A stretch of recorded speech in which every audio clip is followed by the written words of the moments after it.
Peroorkada museum, Vattiyoorkavu എന്നീ station പരിധികളിൽ നേരത്തെ തന്നെ ഇത്തരത്തിൽ ATM-ൽ നിന്ന് പണം നഷ്ടപ്പെടുന്നതായി പരാതി വന്നിരുന്നു.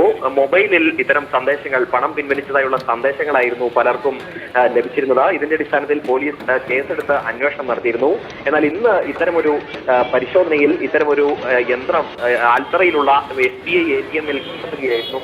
ഏതായാലും ഇത് രാജ്യത്തെ പലയിടങ്ങളിലും നടക്കുന്ന ATM തട്ടിപ്പ് പോലെ ATM സ്കിമ്മിംഗ് എന്ന് പറയുന്ന തട്ടിപ്പാണ് എന്ന് തന്നെയാണ് സൂചന ലഭിച്ചിരിക്കുന്നത്. ഇതിന്റെ വിശദമായ പരിശോധന പോലീസ് നടത്തിവരികയാണ്. ഇത്തരം തട്ടിപ്പ് തന്നെയാണോ എന്ന് ഉറപ്പിക്കാനുള്ള ശ്രമത്തിലാണ് പോലീസ് ഇപ്പോൾ ഉള്ളത്. ഇതിന്റെ പരിശോധനകൾ ഇപ്പോഴും തുടരുകയാണ്.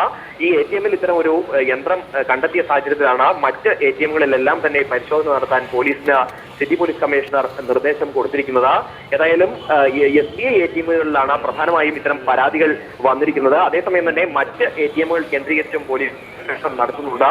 ഒരു സമാന്തരമായ ഒരു ക്യാമറ, അതായത് ബാങ്ക് സ്ഥാപിക്കുന്ന ക്യാമറയ്ക്ക് പകരമായി മറ്റു ക്യാമറ കൂടി സ്ഥാപിച്ച ശേഷം ഇത്തരത്തിൽ ബാങ്ക് കാശ് പിൻവലിക്കാനായി, പണം പിൻവലിക്കാനായി എത്തുന്ന ആളുടെ വിവരങ്ങൾ, അതായത് പിൻ നമ്പർ അടക്കമുള്ള വിവരങ്ങൾ സൂക്ഷിക്കാനുള്ള ഒരു സംവിധാനമാണ് ഇതിൽ ഏർപ്പെടുത്തിയിരിക്കുന്നതായി കണ്ടെത്തിയിരിക്കുന്നത്. അങ്ങനെയെങ്കിലാണ് ഈ പണം മറ്റൊരാൾ വഴി തട്ടിയെടുക്കാനുള്ള സാധ്യത കൂടുന്നത്.